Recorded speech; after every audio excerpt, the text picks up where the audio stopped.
sudah diselamatkan oleh Tuhan. Kita mengucap syukur kepada Tuhan karena kita dilindungi, dijagai, dibentengi oleh Tuhan Yesus. Yesus yang mati namun bangkit kembali demi untuk kita manusia.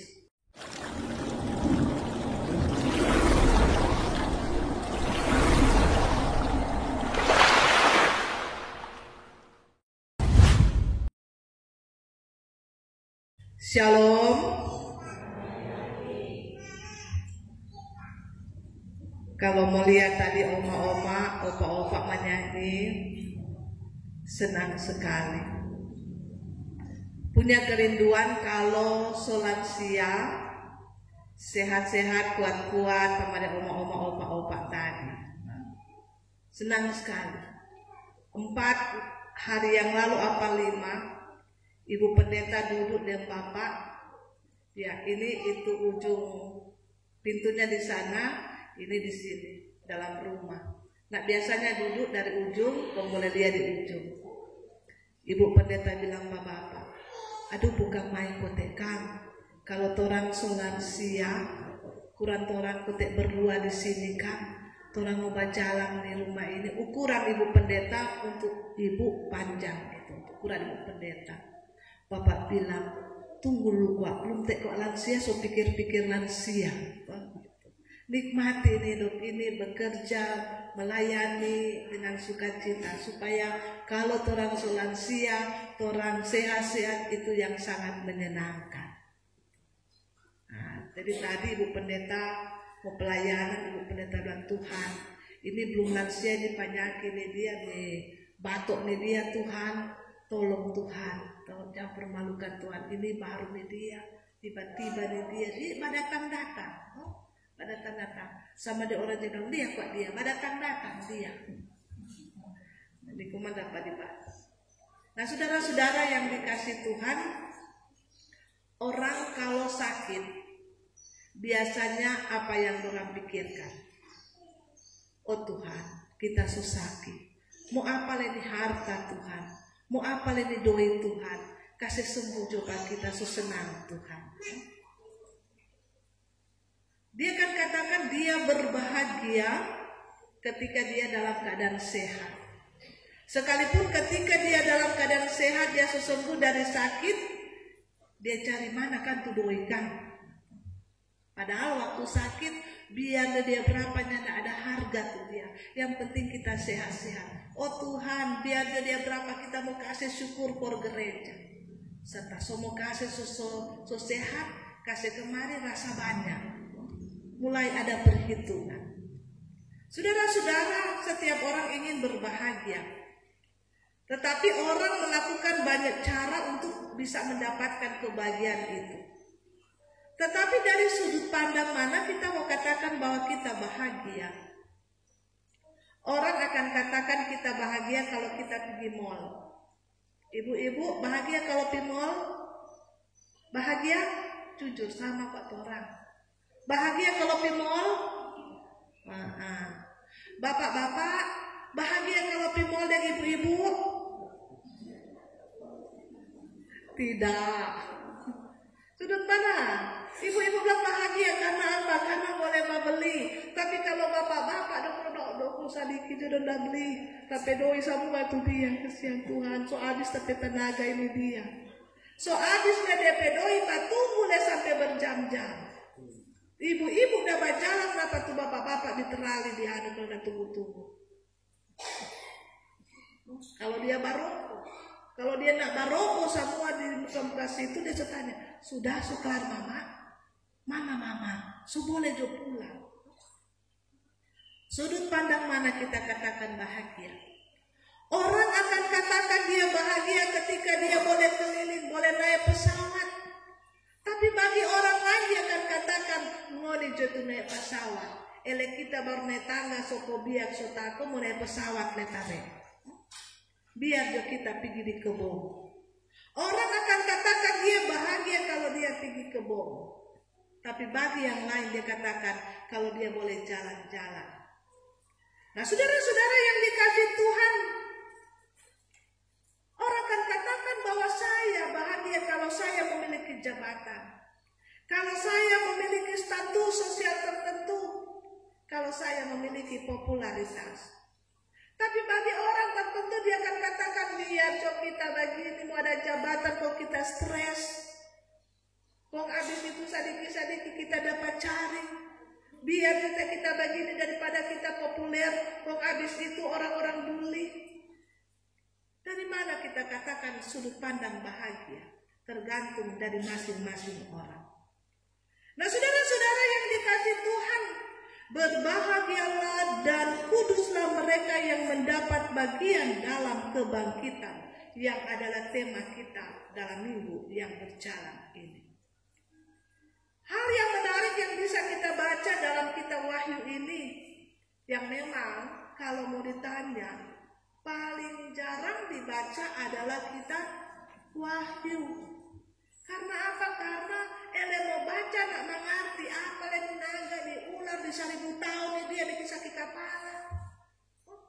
Tetapi ternyata dengan kita mau belajar bagaimana pembaca mula kitab Wahyu ini ditujukan kepada 7 jemaat yang ada di Asia Kecil. Pembaca mula-mula bagaimana mengungkapkan kepada mereka. Dan ibu memang sudah pernah pergi ke Efesus, sudah pernah pergi ke Smyrna, sudah pernah pergi ke Pergamus, Tiatira, Sardis, Philadelphia, Laodikia. Semua itu ibu pernah pergi. Dan ibu biasanya kalau ibu pergi ke suatu tempat, biasanya ibu pendeta kalau sehari ke-7 mau tunggu tuh 12 hari, lama sekali. Tetapi ketika ibu pendeta pergi ke 7 jemaat ini, baru terlihat di pesan pulang, Tuhan kita suka mau balik pulang. Karena apa? Karena sejarah yang berbicara tentang bagaimana mula-mula menghadapi penganiayaan, bagaimana mula-mula menghadapi siksaan, bagaimana mula-mula ketika Kaisar Domitianus yang memerintah pada saat itu, bagaimana seenaknya saja penganiayaan itu terjadi. Sehingga saudara-saudara yang dikasih Tuhan, jemaat yang sementara menghadapi penganiayaan dan mengharapkan akhir dunia segera datang.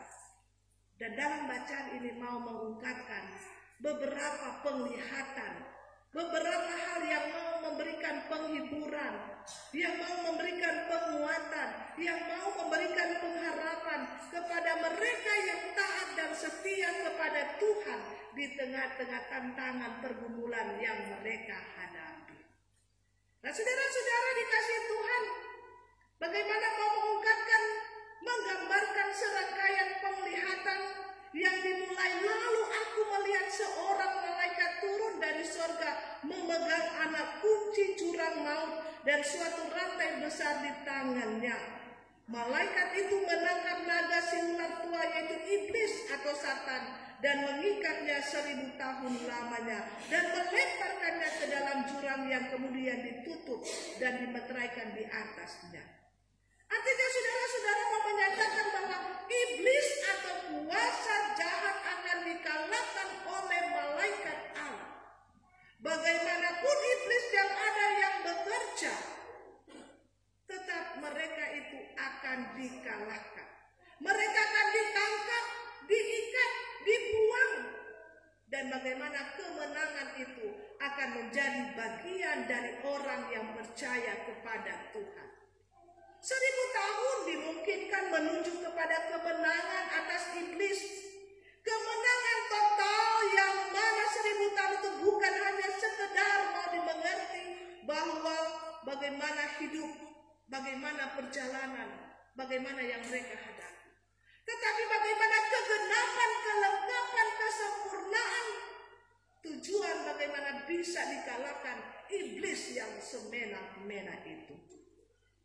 Dan saudara-saudara yang dikasih Tuhan Yesus, tentunya 1000 tahun bagaimana hidup dalam kesengsaraan, hidup dalam penganiayaan, hidup di dalam segala sesuatu yang tidak menyenangkan. Tetapi orang yang percaya kepada Tuhan dimenangkan di dalam Tuhan. Dan orang yang melakukan kehendak Tuhan, mereka akan berbahagia. Berbicara tentang orang-orang yang tetap memelihara kesetiaan mereka kepada Tuhan Allah yang disebutkan tadi di sini, berbahagia dan kudus karena mereka dibangkitkan, diberi kuasa untuk boleh memerintah, diberi kuasa untuk boleh menjadi imam-imam, diberi kuasa untuk bagaimana kehidupan kekal bersama dengan Tuhan, diberikan kuasa bagaimana hidup kita diberkati oleh Tuhan, diberikan kuasa untuk bagaimana kita menjadi anak-anak Tuhan yang setia di tengah-tengah perjalanan hidup kita. Dan saudara-saudara yang dikasihi Tuhan, bacaan-bacaan ini juga mau mengungkapkan bagaimana menggambarkan tahta dengan orang-orang duduk di atasnya yang merupakan orang-orang dengan kuasa untuk bisa menghakimi. Dan bagaimana orang-orang yang mati karena kesetiaan mereka pada Yesus dan firman Allah hidup kembali. Dan bagaimana mereka akan memerintah bersama dengan Kristus selama 1000 tahun. Dan mereka tidak lagi menderita sengsara dan ditindas oleh kuasa-kuasa jahat. Mereka akan diberi kuasa untuk bagaimana boleh menghakimi dan memerintah bersama dengan Kristus. Yesus yang adalah Tuhan dan Juru Selamat kita menyatakan imam yang ada, dan bagaimana hidup di dalam Tuhan kita akan berbahagia. Mereka akan menjadi imam-imam Allah dan Kristus, dan mereka akan memerintah sebagai raja bersama dengan Dia. Kuasa itu diberikan sehingga kita akan katakan, Tuhan, sekalipun dalam hidup ini ada banyak tantangan pergumulan yang harus saya hadapi, terkadang saya takut untuk melewati itu, Tuhan. Tetapi di dalam Tuhan, mustahil bagi manusia, tidak mustahil bagi Tuhan. Amin. Mungkin kita sebagai pelayan Tuhan, kita akan katakan, Tuhan, saya takut mau mengunjungi jemaat itu. Kagak baru di muka dia sopeto pak kita, Tuhan. Tuhan, bagaimana caranya Tuhan kita menghadapi jemaat ini? Kita bilang A, dia bilang B. Disitulah saudara-saudara kuasa Tuhan berlaku. Disitulah saudara-saudara bagaimana Tuhan memberikan hikmat bagi kita. Bahwa sesungguhnya hikmat Tuhan itu tidak akan kita gunakan hanya untuk mau kepentingan kita sendiri. Tapi kita katakan, Tuhan, saya ingin melayani Tuhan karena dalam kendali Tuhan. Kita akan katakan, Tuhan, efisiensi anggaran saat ini Tuhan sudah dikatakan oleh pemerintah. Tetapi pemerintah mana yang ingin melihat masyarakat susah? Tidak, saudara-saudara. Tetapi mereka melihat di balik efisiensi ini ada hal-hal yang mungkin harus dilakukan dan ada hal-hal yang tidak dilakukan. Ini pas enggak? Ini pas enggak? Oh nyanda, sudah Tuhan kasih keluar job for supaya bisa digunakan di tempat ini. Untuk siapa? Untuk rakyat. Tetapi tidak sedikit kita katakan pelama le, kita belum le. Semua melalui proses yang ada. Ketika kita hendak membangun satu rumah, bukan berarti ketika orang pikir orang langsung laksanakan semua langsung selesai. Ada proses. Mendirikan rumah itu mulai dari fondasi yang ada, kuat nggak dia. Dipilihlah orang-orang yang hebat, yang diberikan talenta khusus di bidang pembangunan yang ada. Jadi tukang-tukang dalam cara membangun rumah ini, begini DP cara-cara begini. Pendeta Intan, pendeta Clara berdoa. Nah kalau mau pakai orang pendeta, coba berdoakan kira-kira batu berapa dampung mau perlu. Pandang kami, oh bayanglah, kayak paling ini dam, itu dam tak pernah lihat bagaimana model dam. Itu dan tuh model-model truk. Oh itu model-model truk. Itu di mikro pesa batu dia. Dan kali baca cerita begini, tidak nyambung. Karena apa? Karena bukan orang bidang, bukan orang bidang. Nah saudara-saudara, proses pun membangun itu dia membutuhkan juga dana, membutuhkan tenaga, membutuhkan uang, semua dibutuhkan. Sehingga semua ketika dilengkapi dia bisa membangun. Sekalipun juga kita punya uang, bisa saja itu semen kehabisan. Ada juga semen tetapi bisa saja uang kehabisan. Karena kali orang kalau dapat bikin satu bangunan, dia rencana begini, setelah proses berjalan dia bilang, saya pindah ke situ. Di situ Pak tuh bagus. Oh saya pindah situ Pak. Kalau dia hitungan hari, dia dong dia, tapi mau tuh dia. Kita tambah 3 hari. Mak kalau borong, tak salah tukang bilang begini, Bu tambah Bu setobannya nih, udah sorong kiri, sorong kanan. Atau bisa saja dia bilang berikut-berikut dia mau pamit untuk mau. Nah saudara-saudara yang dikasih Tuhan, kita berbahagia, kita bersyukur kepada Tuhan karena kita sudah diselamatkan oleh Tuhan. Kita mengucap syukur kepada Tuhan karena kita dilindungi, dijagai, dibentengi oleh Tuhan Yesus. Yesus yang mati namun bangkit kembali demi untuk kita manusia. Jemaat demi Maranatha, jemaat yang luar biasa. Jemaat yang diberikan banyak sekali talenta. Jemaat yang sangat rajin luar biasa. Ibu pendeta salut setiap ibu pendeta khotbah di sini. Itu yang ibu pendeta katakan. Karena ibu tahu memang saudari soleh dan suka untuk memberi, suka untuk berpartisipasi. Dan karena itu dikatakan bahwa inilah kelebihan, kekayaan yang tidak bisa diambil oleh siapapun ketika kita memiliki ketulusan hati untuk mau memberi. Ya sekalipun ketika kita memberi, banyak sekali juga tantangan-tantangan yang ada. Maka puji dia, cari muka dia. Memberi bukan hanya dalam arti uang, tetapi tenaga pikiran yang ada. Dan itulah saudara-saudara kata, aduh tolong makasih baru pikir aku cari muka. Jangan. Lanjutkan, orang bilang gas terus selama Tuhan ada. Selama Tuhan ada, seorang bisa memberi, itu adalah bentuk kebahagiaan sukacita dalam hidup kita. Karena apa saudara? Kalau orang mau menahan berkat, itu tidak akan tentram. Kita tidak akan berbahagia. Orang kalau biasa memberi ketika dia marah, dia tak suka, dia bilang begini, sudah jobriku kita sudah mau memberi. Pasti waktu pendeta, pasti waktu penatua diaken. Paling dia cuma bertahan 1-2 minggu. Lama-lama siksa sendiri dia. Kenapa? Karena jiwa memberi itu ada. Dan dia akan tetap untuk memberi. Dan saudara-saudara, orang yang memberi bukan berarti karena dia orang kaya. Orang yang memberi karena dia berbahagia untuk mau memberi dengan sukacita. Banyak orang kaya tetapi tidak punya jiwa memberi. Banyak orang punya harta tetapi perhitungan ketika memberi. Tetapi banyak orang yang dalam kesederhanaannya, dalam keterbatasannya, ketika dia mau memberi dan ketika dia tidak akan memberi, ada sesuatu yang kurang dalam hidupnya. Dan karena itu saudara-saudara yang dikasih Tuhan, berbahagialah, kuduslah mereka yang mendapatkan bagian dalam kebangkitan. Kita adalah orang-orang yang dibangkitkan. Kita orang-orang yang dimenangkan oleh Tuhan. Banyak sekali godaan-godaan yang datang dalam hidup kita. Tetapi kita katakan Tuhan Yesus dahsyat dan luar biasa. Memberikan kemampuan bagi saya untuk dapat mengatasinya. Apalagi anak muda.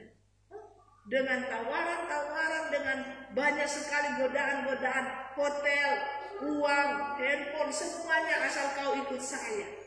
Tetapi dia akan katakan, saya punya Tuhan Yesus. Saya ingat mama dan papa saya yang sudah membesarkan saya, saudari kecil, mengenal Tuhan Yesus. Saya tidak akan sia-siakan itu. Karena satu waktu pun kita akan dipanggil oleh Tuhan. Dan kita akan bersyukur, Tuhan terima kasih banyak. Ketika Tuhan memberi waktu buat saya boleh menjadi berkat bagi orang lain. Oma, opa, semua yang ada. Kita beri semangat buat mereka. Kita doakan mereka. Karena mereka lah kita boleh ada saat ini. Mereka yang dalam visi terbatas, mereka yang dalam ekonomi terbatas, kita katakan Tuhan tolong Tuhan, mampukan saya, jangan sampai iblis yang menguasai saya, sehingga saya masih dalam kumpulan kuasa-kuasa dosa yang ada. Pikiran yang ada dalam diri saya membuat saya tidak semangat Tuhan. Pikiran yang ada dalam diri saya membuat saya mengatakan Tuhan kata sakit ini kapan minum baik-baik. Semua kita punya persoalan yang betulnya berbeda. Yang lain sakit secara jasmani, tetapi yang lain sakit secara pikiran. Menghadapi keluarga, suami, istri, anak, orang tua dan lain sebagainya. Tapi yakin doa orang benar bila dengan sungguh didoakan sangat besar kuasanya. Karena itu berdoalah, bekerjalah, jeripayamu tidak akan sia-sia. Tuhan memberkati kita semua.